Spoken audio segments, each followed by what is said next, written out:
Let's just do this, shall we?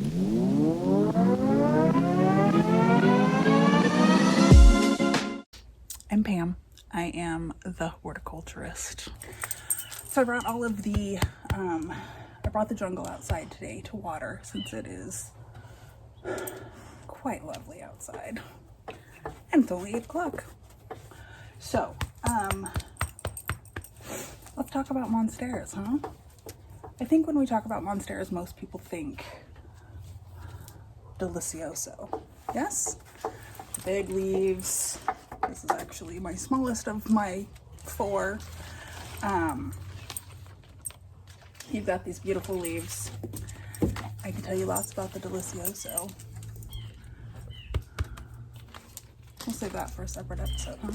But besides the monsteras in general, I find to be, okay, this is Mac. Hey, Mac.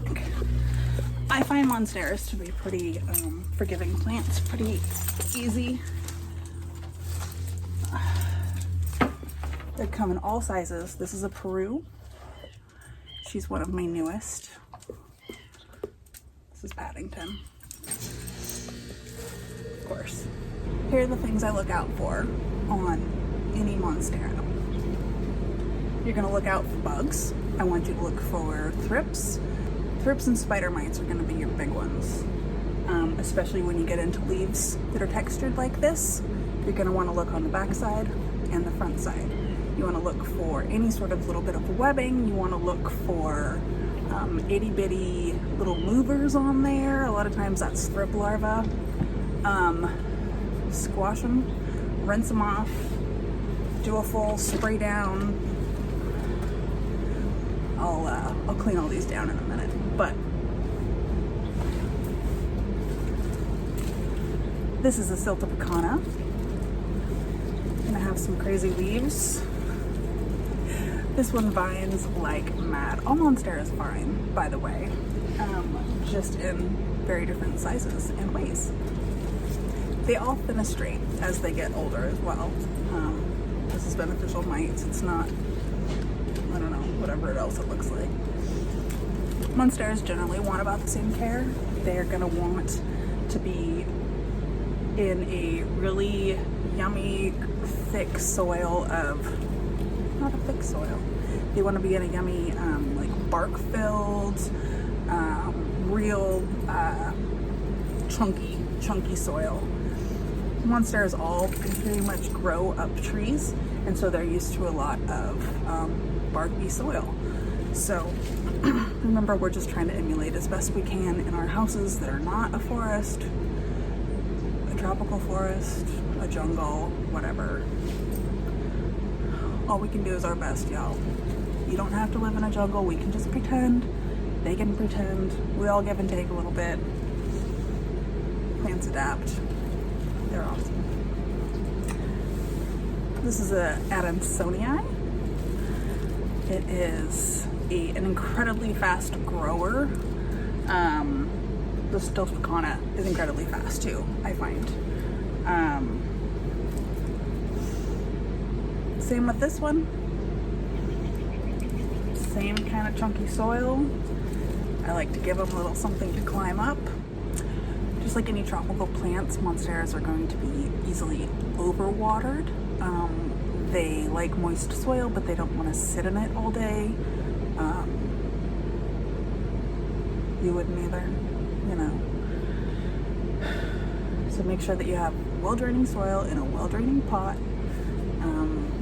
Just kind of wait for them to get a little droopy. They'll get a little droopy, stick your finger in the soil. If it feels dry about finger length down, give it another water. If you're still not sure, the most useful tool of all time for any plant person, a moisture meter. If you're not sure, you can turn it on,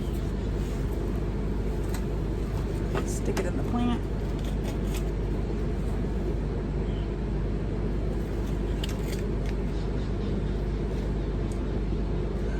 .5 gold and 0.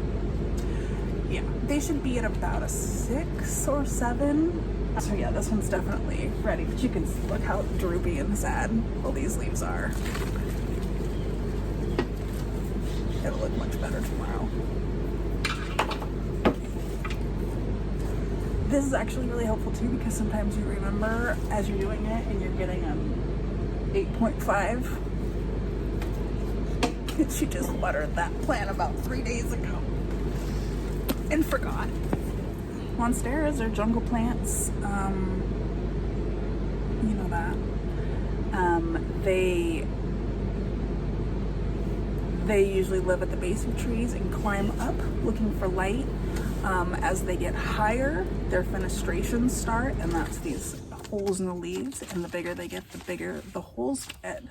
Theories are it's to let in more sun, or it's to let the wind through so that they don't rip. Probably both, plus some other reasons that we don't know. But they go up looking for light. That being said, the way they live is shaded and under all those trees in the canopy. So that means that you don't want to have them in bright direct light.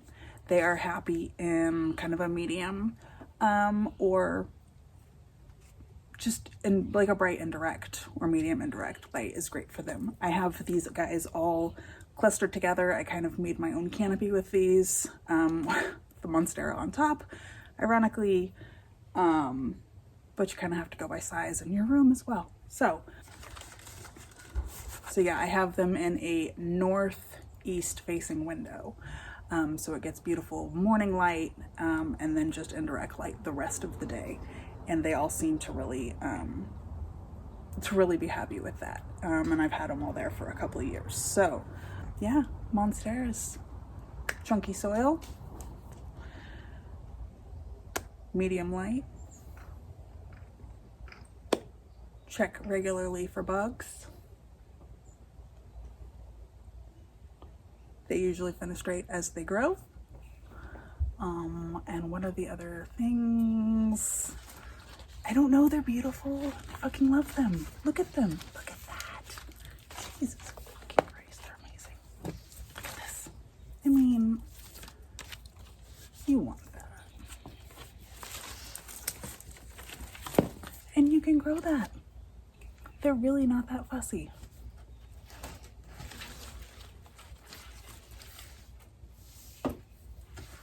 So go do it.